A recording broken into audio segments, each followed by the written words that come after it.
Go ahead. All right, you guys are experts. You've coded data to the personal record form system before. The trouble with logins typically is with getting the letter O and the number 0.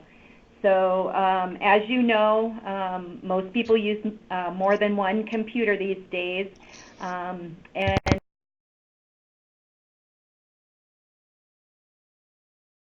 regardless, you know, of your browser, you can load this software using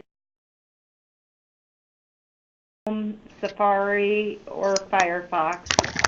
And to access the personal form website, that's what you should see displaying.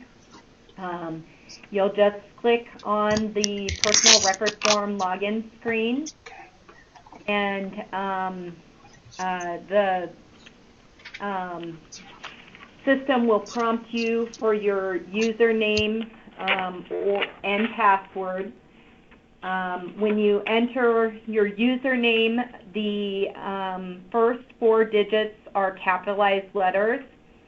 For example, NSO, capital O-X. The next digit is a number and not a capitalized letter. So typically that's where the mistake gets made. Either they'll try and enter the capital O instead of a 0. The next 2 digits are capitalized letters, and the last 3 digits are numbers. And again, they are not the letter O. They are the number 0. For my login, I have to use a different one. And then your password is whatever you set it to last year. And if you do not have your login name and password, you can do the following. You can ask your superintendent for the username information, or you can contact Deidre Giesinger, and she can give you your login and reset your password. She is there now if you are having troubles getting logged in.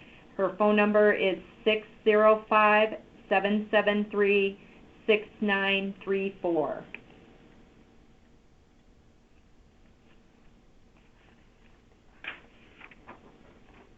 Once you get past the login screen, you will go to the production data. We made up a fictitious district so that we could do this training. And so I'm just going to get into the district we made up. It's Apple Blossom. All right.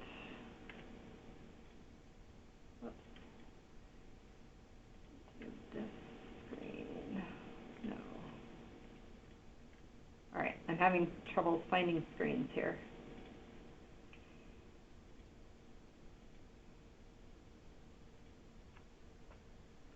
Okay. So once you're in the system, you will see the PRF screen, and the chart that displays here provides a visual display of the data requirements that otherwise will become increasingly apparent as you encode data. Depending on your district, it's going to prompt you to do certain submissions. For example, if you look at the public column, they're required to submit each and every one of the different submissions, whereas if you look at the state special schools, they're not required to submit salary, plan of intent, and that type of information.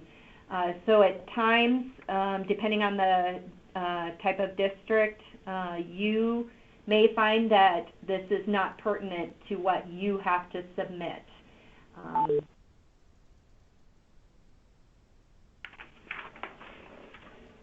All right, I'm going to switch screens on you. I'm back to the personal record form menu, and for login instructions, you just need to click on that link. I've got 2 messages here. Let me just quickly see.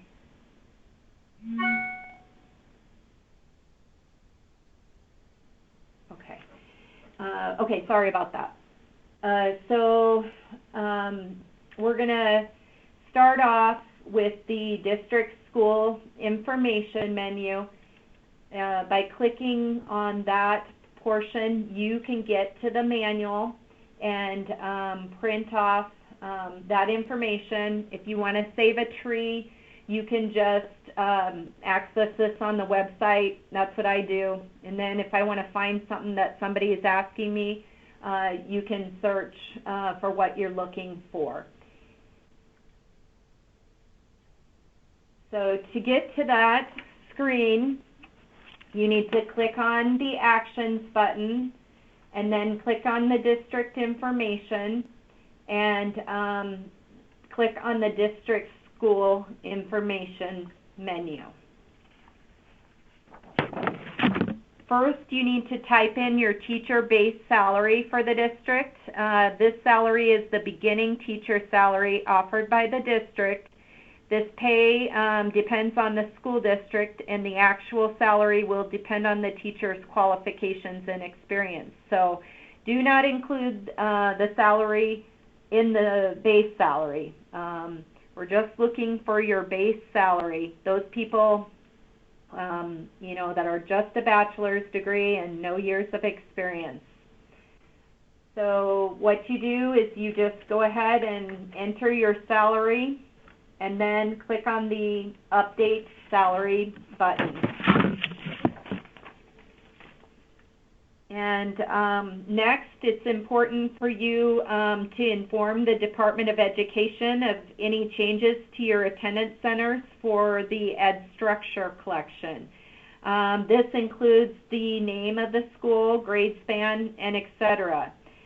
This information you submit to Jennifer Radlingleaf, and I just simply make use of it in the personal record form system. So you cannot make changes to the personal record form, to the structure of your schools here. You'll have to contact Jennifer Radlingleaf to make those changes.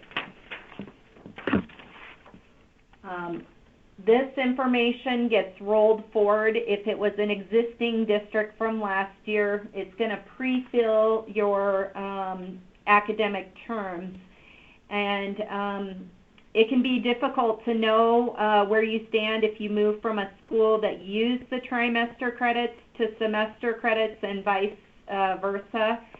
And if you make an adjustment, you just simply need to click on the piece of paper with a check mark. Most of the time this stays the same, but if you need to make an adjustment, it is a simple mathematical matter to convert it when it goes from a 3-part entry, like a trimester, to the 4-point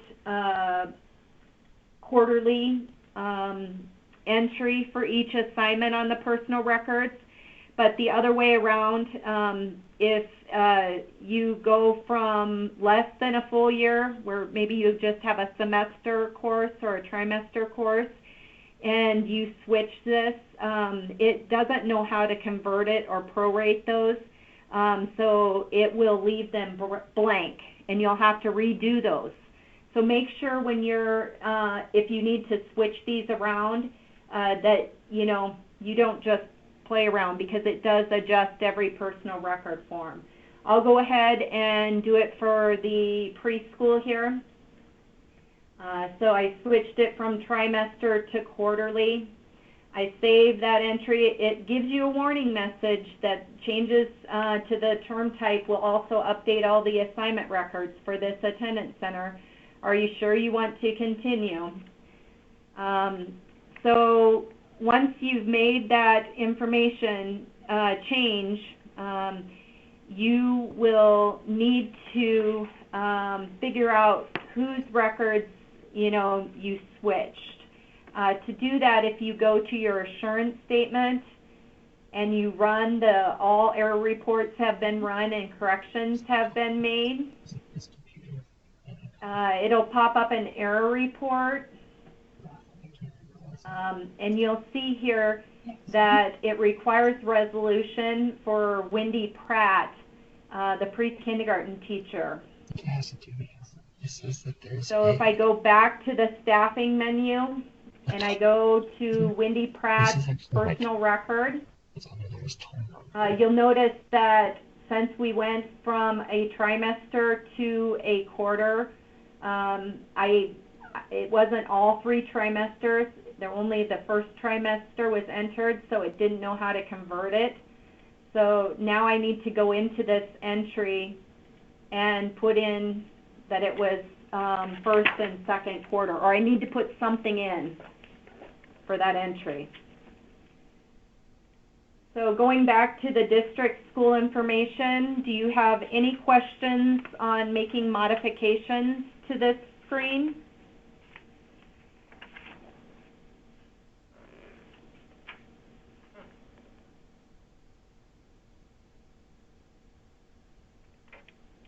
I skipped over the qualified staff by assignment. As you know, you do not encode any information to this screen. It is just a tool for you to use. If you have someone that quits on you in the middle of the school year and you need to arrange someone's schedule to cover for that teacher, you can come to this menu and you can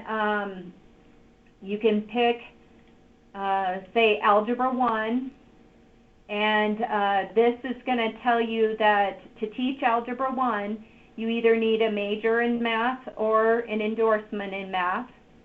It's going to tell you which teachers in your district have those qualifications. Now let's just pretend like Mark quit and Alice is still with the district. So maybe Alice could cover some of Mark's classes. And it's just used for administrators to make decisions and so you guys know what qualifications are required for each of the classes. Each of the assignment codes are listed in this drop-down box.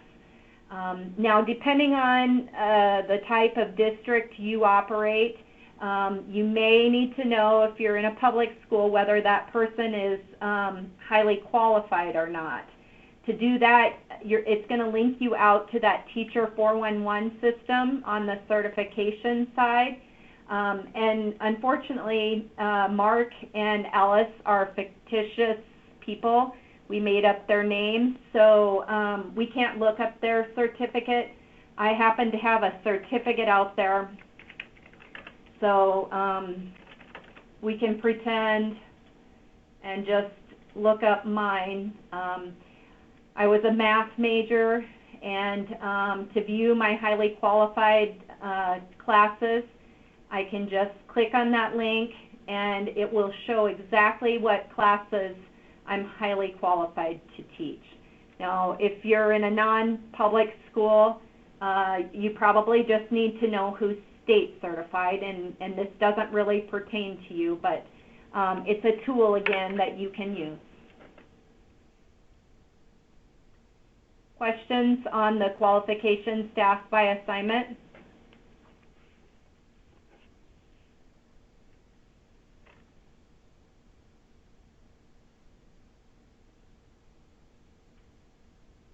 I'm going to move into the staffing teacher admin school service specialist.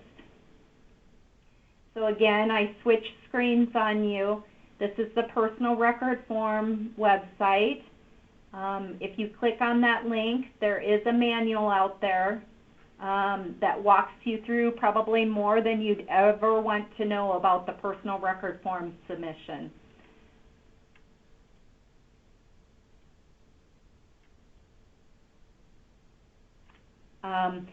So the personal record is required to be submitted for all individuals employed in a position for which certification is offered through the Department of Ed.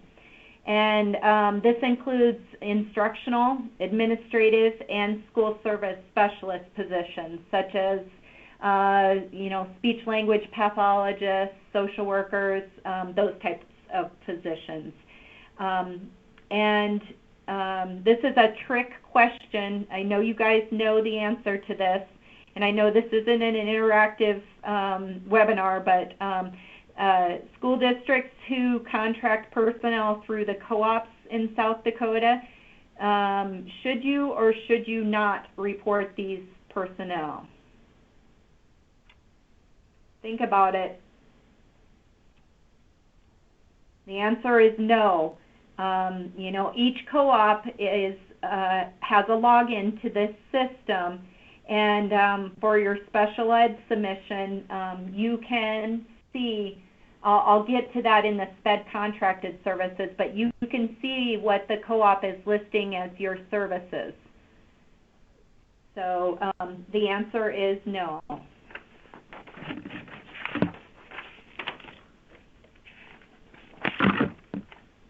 All right.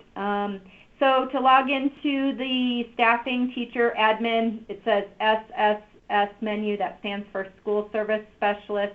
You just simply click on Actions, click on District Information, and then click on that Staffing, Teacher, Admin, School Service Specialist.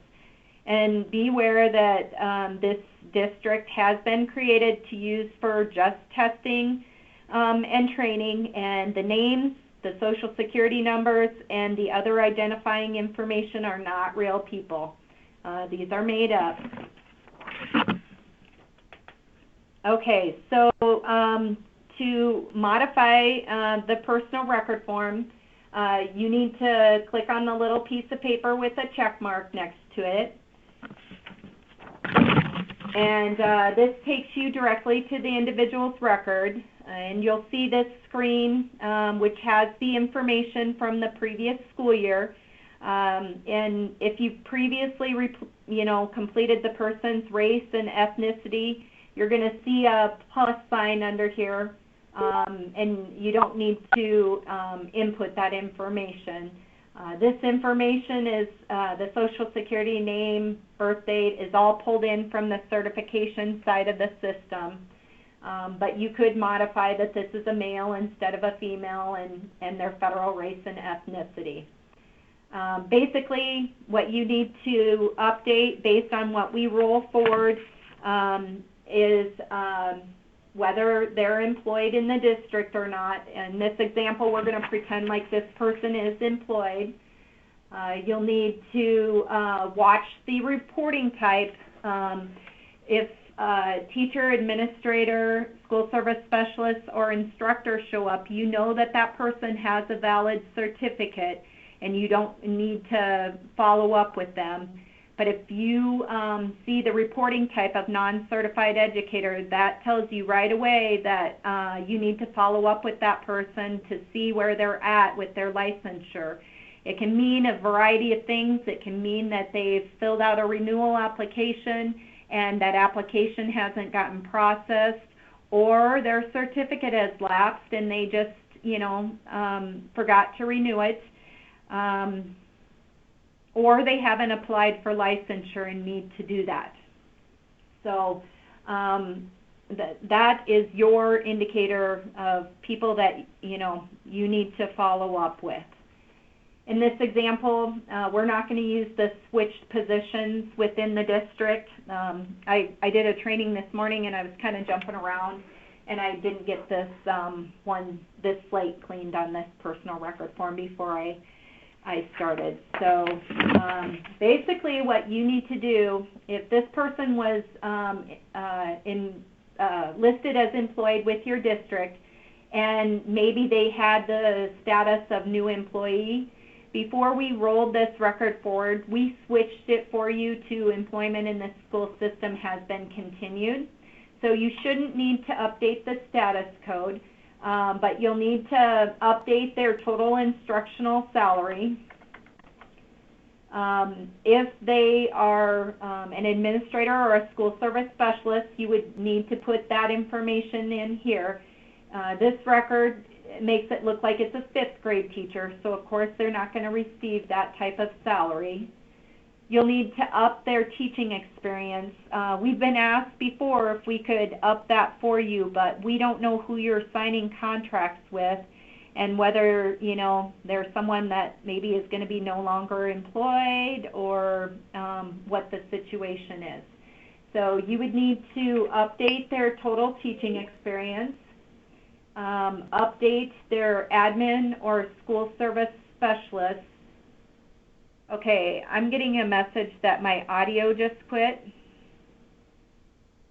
Can anybody hear me? I'm hearing you fine, Gentina. This is Carol. Okay, Marcia Sherman is having troubles.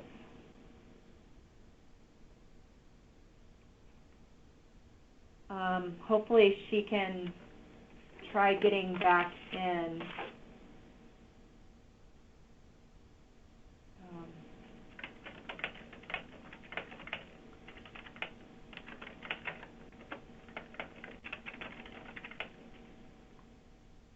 Okay, thanks, Matt. Okay, so, all right.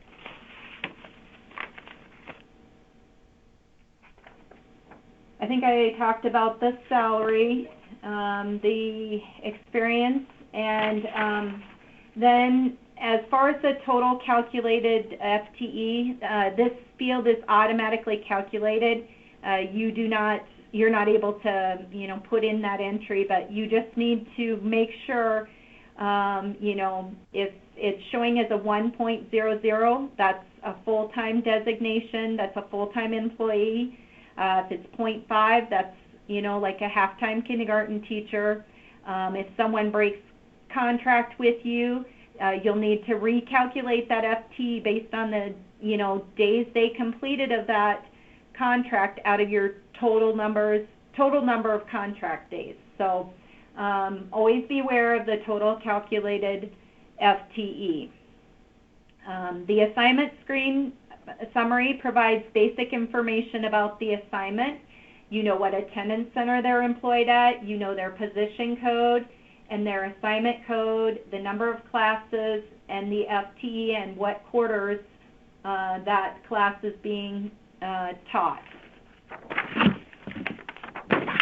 All right. And again, the assignment record is rolled forward from last year. So if this person continues as a 5th grade teacher, you can just simply mark this personal record form as complete and save.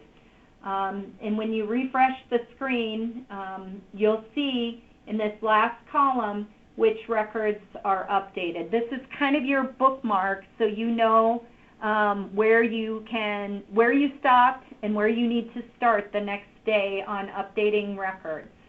It's also the state's way to know whether you've been in the system working and getting records updated. So I want to walk you through 3 types of examples. These were problems from the previous year, and I'm going to turn my volume down because I know that gets loud. If you do not see an assignment code on someone's drop-down, that means that that person is not qualified to teach the assignment, and you must select the position code of non-authorized for all the assignment codes to be shown, and this may trigger a plan of intent for most assignments, not all. So for example, if we look back at our other screen, our personal record form menu, there's a link to all the assignment codes. And if you are being told that a teacher is teaching something, you can go to edit and find and type something in to see if we have a code that matches. The first few pages are all elementary codes. The second 2 pages are all middle school codes. And then starting on the 5th page is all the high school codes. So the code should be out, you should be able to find an assignment code to use. So if we look at Marissa Adkins, and just to demo this, I'm going to show you what her certificate looks like. Again, this is fictitious. It's not a live person.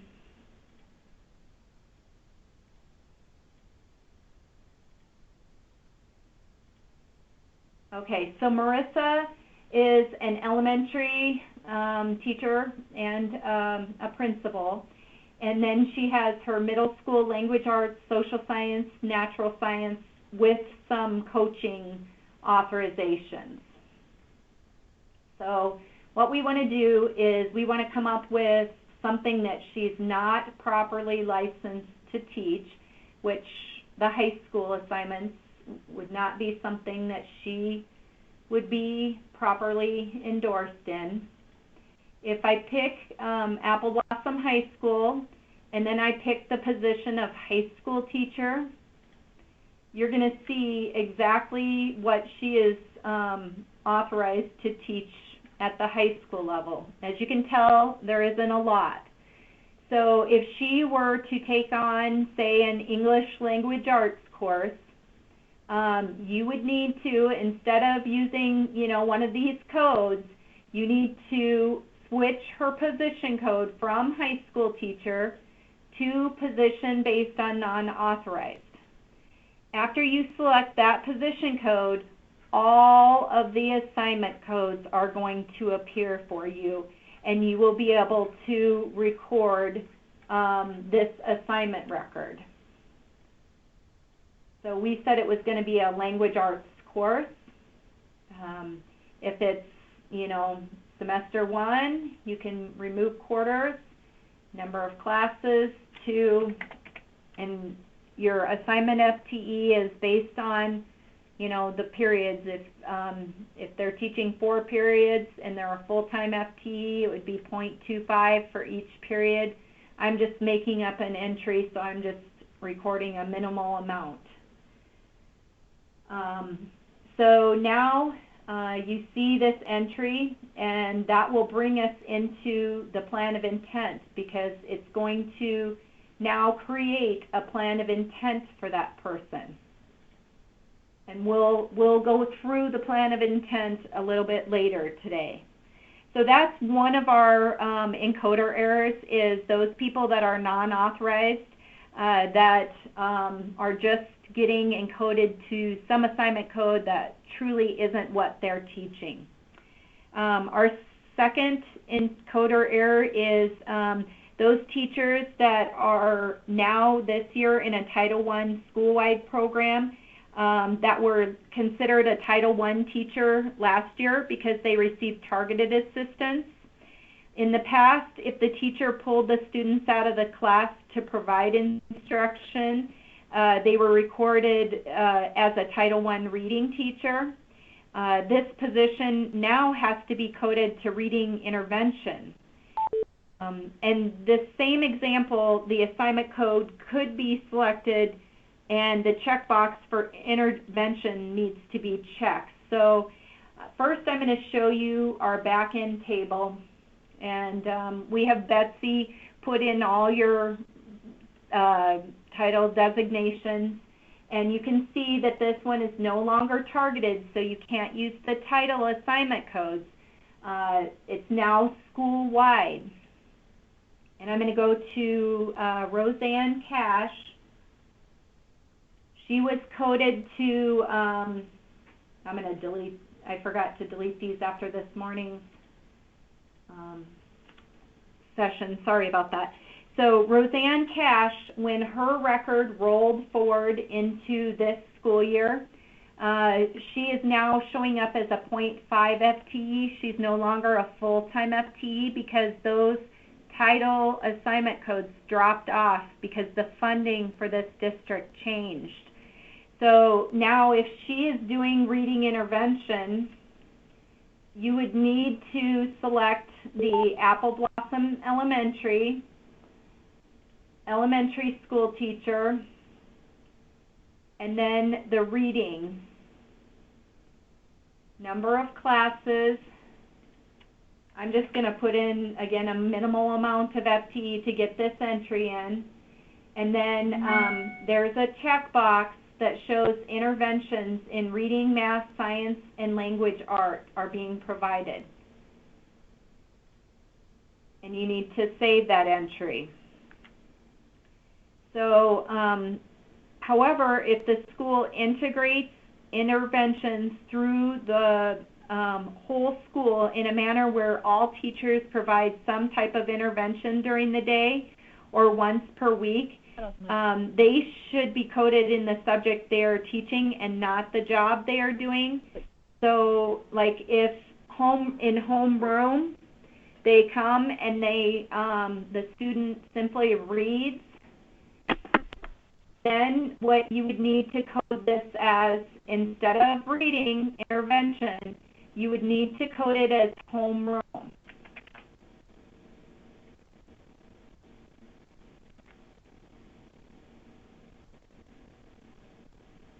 So I walked you through both of those examples. And it just depends on, it's based on the job they are doing and not how they're funded.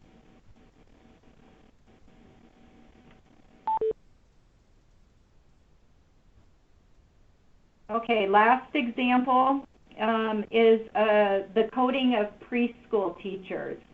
And I'm going to use Carol Smith as my example. And what we have to do is we have to submit a federal file, and it gets matched up to the students you list as enrolled at your school district. So as you submit your data on the student side, it shows up that you have preschool teachers. And then when I upload my data, I have to show how many FTE. It's not by name or anything. It's just how many FTE I have listed as preschool.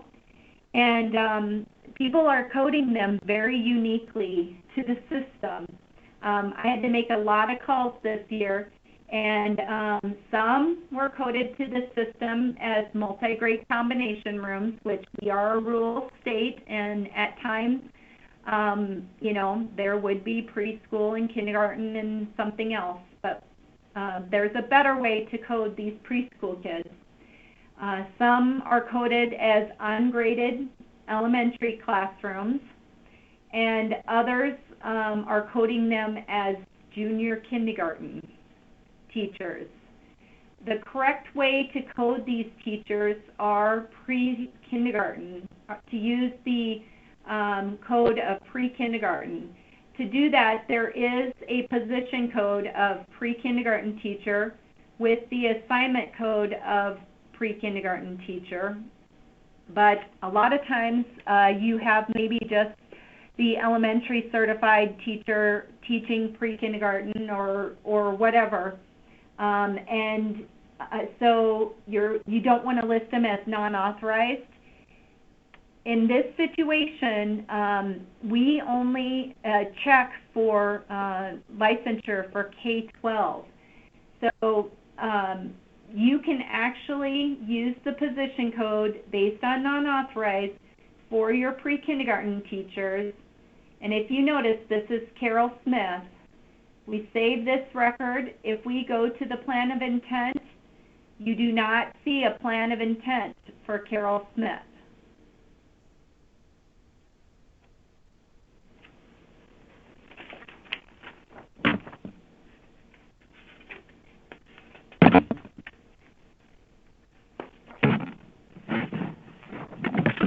So basically, in a nutshell, those were our three areas of problem children on our system as far as coding errors. Any questions on the staffing menu?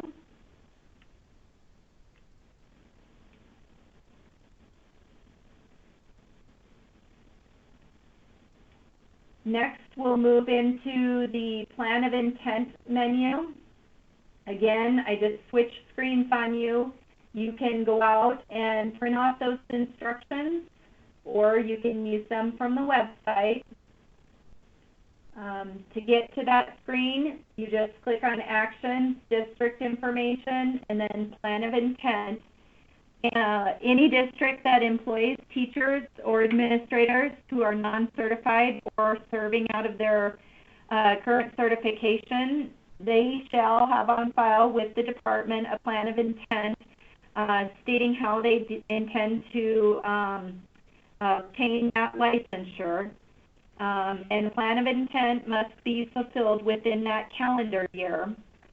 One of the issues that that is happening is these plans will be filled out, and they'll just forget to share them with that person. So it's important the person who is requiring a plan of intent be involved in the decision-making process. There is a way to email messages and send them the plan of intent that you submitted and notify them how the district is intending that they gain that licensure. If we look at Marissa, she is one of those individuals that has been on a plan of intent for 3 or more consecutive years. So it's going to require you to request a waiver from the Department of Education. And for more information and to get to that waiver paperwork, you need to go out to this link. And if you have questions, you need to contact them at DOE Accreditation. And basically, you know, this will hold you up on signing off on your assurance statement. So you don't want to wait until that last day to submit your data if you've got people that have been on a plan of intent for you know, multiple years. You got to get that done early. So you need to show their plan of action. We'll take practice, what tests they plan to take. It will tell you what tests they need to take. And then you need to indicate whether they plan to take it prior to May 1st or after May 1st. Now, here's the catch. If you want your report card data to show this person's highly qualified status, you need to make sure that they are taking the test prior to May 1st, because it takes a little while for ETS to process that test score and get it back to the State Department, and then that endorsement needs to be added to that person's certificate. If you state that that person plans to take it after May 1st, the chances of all of that getting done before the report card figures are extracted is not as likely. You also need to state the reason the person was hired, and then if you want, enter a comment as to why you hired this person or whatever justification you want to put in there, and save. Once you get back to this screen and refresh, you will see where you can email Marissa and show what you entered for her plan of intent. I'm not going to email her because she would be very confused if she got an email from me. So, questions on the plan of intent?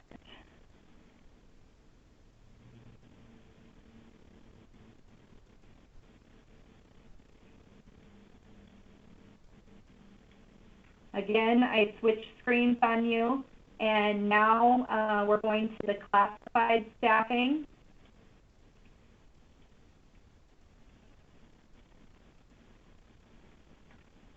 And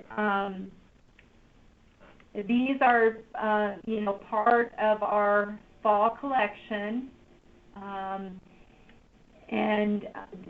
The personnel included in the classified staff are not required to be certified through the Department of Education. That's the difference between the classified and the staffing menu. but they could potentially obtain licensure through another entity, but it's just not through the Department of Ed. And again, the public, the co-ops, and the state special schools are the only ones that are required to submit this data. So this may not pertain to some of the other districts that are logged into this webinar. I'm just going to go through it quick so you can see where it loaded, it rolled your data that you submitted last year. You just need to go through, and if your athletic director went from a 0.1 to a 0.2 FTE, whoops, I hit cancel, didn't I?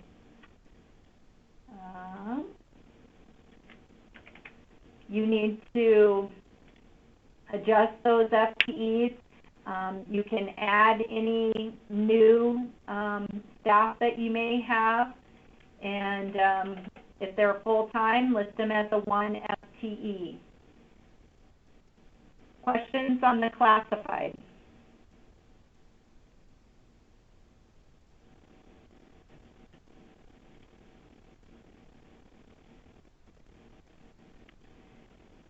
The paraprofessionals, again, you can get to the instructions here, and the only thing that we really changed in the paraprofessional menu is for those that were listed as not qualified. I just added myself, but if I was listed as planned to take the parapro test, there is now a way, we have a hookup from ETS that loads the score for the paraprofessionals. That is, if they use their social security number when they register to take the paraprofessional test, and that way the system will automatically switch them from other to pass state test if we see a passing score out there for that paraprofessional. The only trouble that this creates is in the student information. You know, this FTE, when you identify the types of students that para assists, this 1 FTE is put in the not qualified column, and it isn't automatically switched to the qualified column.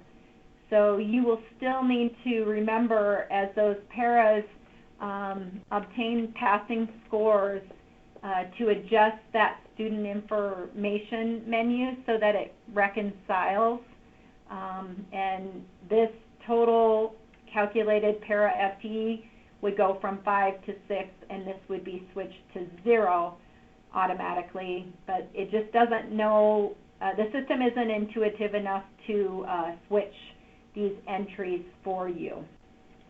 The other problem that we've had with this submission is there is turnover in a paraprofessional, and so districts will go in and they will delete that paraprofessional. So, you know,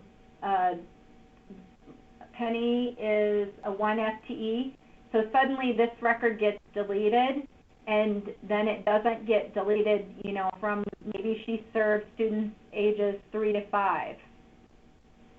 So you always have to make sure you reconcile both screens in this menu. Bus drivers, you know, we still need you to go in and verify that they have the training within the last 5 years. Put in your new bus drivers. If it's a sub and you don't know the exact FTE, you can leave them as zeros. And basically, there hasn't been, we still are cross-checking this against driver's licensing, and we let you know if there's anybody with a suspended or a revoked license. Fed contracted services. Questions on bus drivers?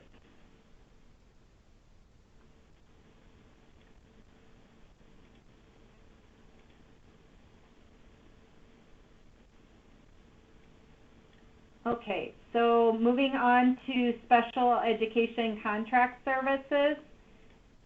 I switched screens on you, and you can get to the manual and read up on the specifics.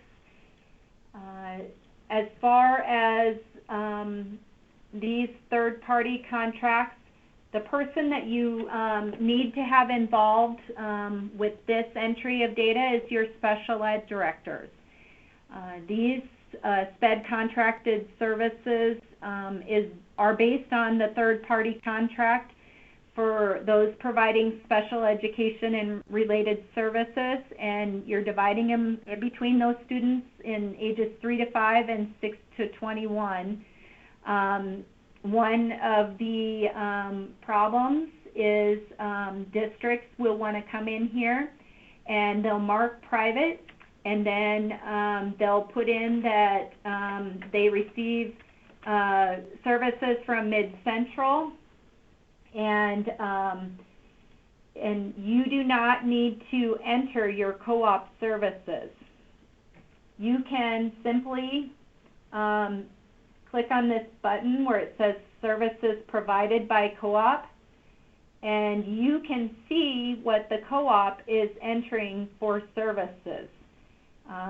You'll know that, your school psychologist and the amount of FTE they're saying is being allocated to your district, special ed teacher, speech language pathologist, so on and so forth. You'll know all the services that the co-op is providing, listing as provided.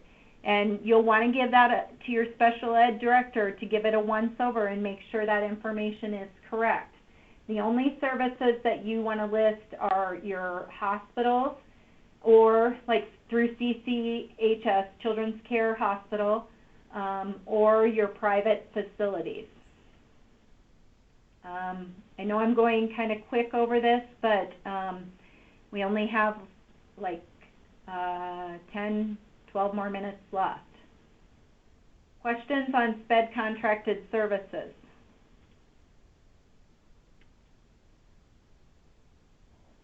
The next screen is your South Dakota Virtual School. And again, you can get to the instructions for coding that. We did make a change to the South Dakota Virtual School. You no longer have to wait for those applications to be processed on what classes are being offered. We've matched it up to our SCED codes. So all you have to do is either pick the elementary, middle school, or high school, and you will see all the various SCED codes, and you just need to input the number of students and click on Add. As you add those, they'll break them up between high school, middle school, and elementary school.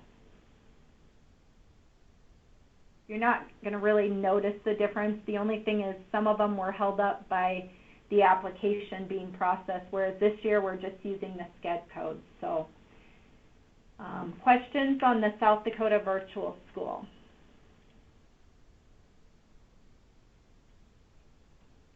Vacancy is the next screen. Again, the manual has been updated. Oh, wait. Our manual still says 14-15. Oh, I'll have to get with our web person. It looks like I either sent her the wrong manual or it just didn't upload correctly.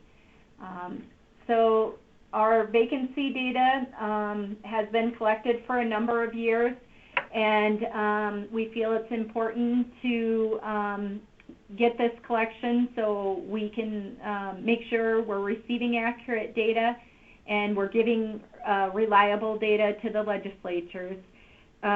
We're concerned about the shortage of teachers and administrators, and this is an important tool to help us identify the problems districts are facing. If you go to your vacancy, this information is now being pulled from the staffing, teacher, admin, school service specialist menu. It's based on once you enter a no longer employed code for that person. So, whoops, that's my next example. I'm just going to skip to Mary here. So in the staffing menu, when you give, I forgot to turn my work cell phone off here.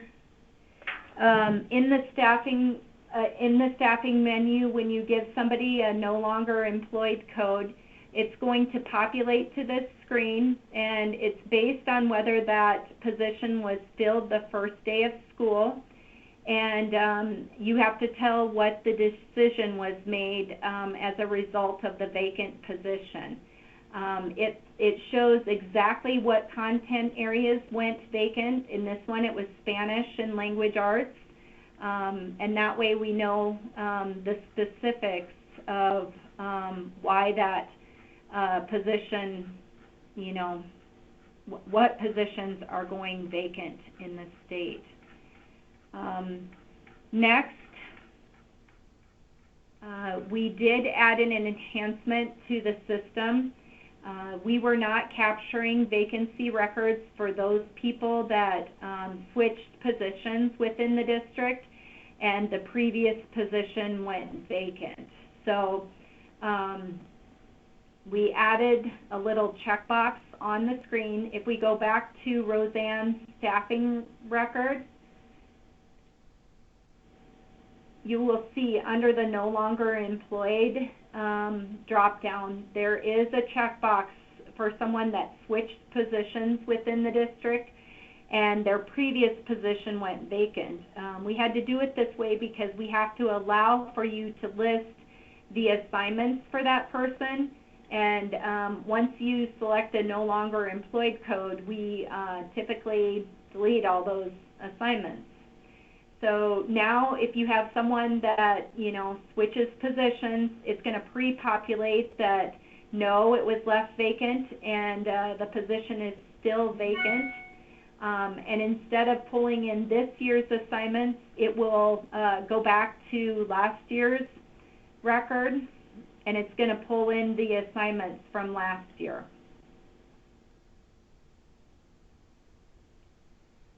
So, questions on vacancy?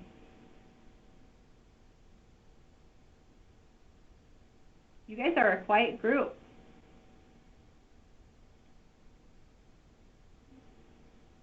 Last step, last hurrah. So once you think, you know, you've got all your data coded, or if you just want to check that you're good at encoding data, you can come to the assurance statement at any time and you can see if errors are detected. You just simply need to click. In this case, there are more records that have not been updated. That's that last column, and all these, you know, have not been updated. So it's not going to give you a check mark. In this situation, the classified, it's allowing you to proceed. Your bus drivers, there's still some that need to enter the training dates. And your special ed personnel is entered correctly. Your paras have been reported. And the total number in the student information screen, both of these, they have to reconcile, and this assurance statement will check you on that. The classes through the virtual school have been reported, and then all error reports have been run and corrections have been made, and it shows that we've got an error. And you can just go in and print that out, and it'll tell you, you know, which, some of them aren't going to require resolution, they just require verification, and some require resolution before it'll give you a check mark. But your goal is to get a check mark in each and every one of the boxes up top, and then on the bottom, you have to manually place a check mark in the box to indicate compliance. If you're experiencing delays in obtaining certain records, like immunization records, if there's some children because of religious reasons, you can type in that child's name that you're still, you know, waiting on those. But you need to have be able to check off each and every one of these. You can do this bottom half, you know, in the middle of while you're doing other things. You just have to remember to click on Save Changes, and you just want to make sure that, you know, these aren't all checked off. But you can do this bottom half and click Save Changes, and then it'll be waiting for you on October 15th to get all of these checked off.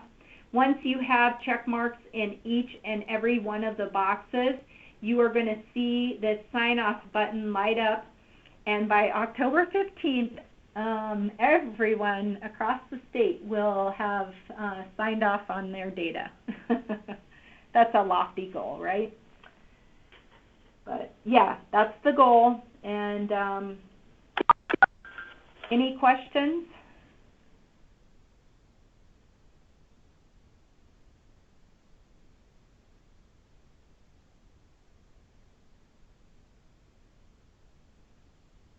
That's all I have for you today. So hopefully you have a good weekend, and any of you celebrating homecoming, have a safe and good homecoming game.